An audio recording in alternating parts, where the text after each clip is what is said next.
नमस्कार। तो राज्यसभा की उपचुनाव की लड़ाई अब आखिरी दौर में पहुंच गई है। 3 सितंबर को 12 सीटों पर चुनाव होने जा रहे हैं और ये चुनाव काफ़ी हद तक राज्यसभा की तस्वीर को बदल देंगे।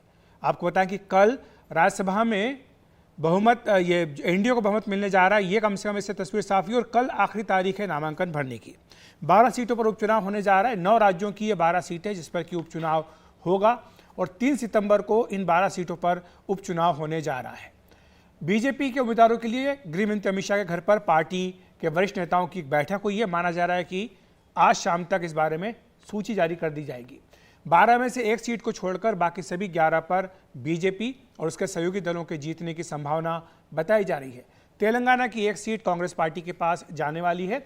वहां से कांग्रेस ने अभिषेक मनु सिंघवी को अपना उम्मीदवार बनाया है।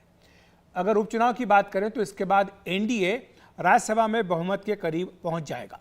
तो ये आंकड़े किस तरह से होंगे ये भी आपको देख करके बताएंगे, लेकिन उससे पहले बता दें कि हरियाणा के विधानसभा चुनाव के मद्देनजर बीजेपी हरियाणा की एक सीट जो राज्यसभा की है वहां पर किरण चौधरी को अपना उम्मीदवार बना सकती है।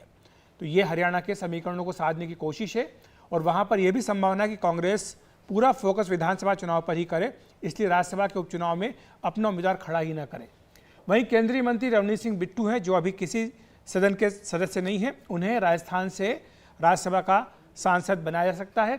इसी तरह केंद्रीय मंत्री जॉर्ज कुरियन है, वो मध्य प्रदेश से राज्यसभा में आ सकते हैं। तो 2 मंत्री हैं जो इस बार चुनाव लड़ सकते हैं। बिहार से एक सीट सहयोगी दल के नेता उपेंद्र कुशवाहा को बीजेपी देने का ऐलान पहले ही कर चुकी है। इसी तरह पूर्व केंद्रीय मंत्रियों आर.के. सिंह और स्मृति ईरानी के नामों की भी चर्चा है कि इन्हें भी राज्यसभा में भेजा जा सकता है। ये दोनों ही मंत्री चुनाव हार गए थे।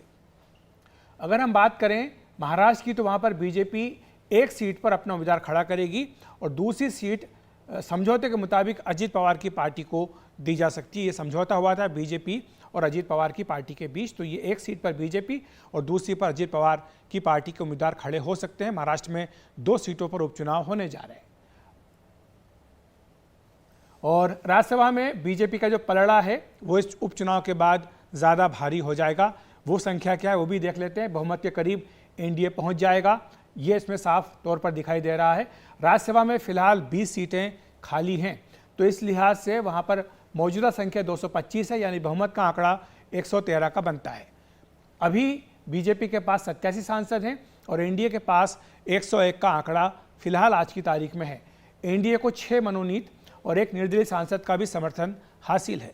तो इस तरह से राज्यसभा उपचुनाव के बाद बीजेपी की संख्या बढ़कर 96 हो जाएगी और एनडीए की संख्या 112 तक पहुंच सकती है। तो ये एक बड़ा आंकड़ा है और मनोनीत और निर्दलीय को अगर इसे मिला लिया जाए तो एनडीए के पास 119 का आंकड़ा 3 सितंबर के बाद राज्यसभा में हो सकता है।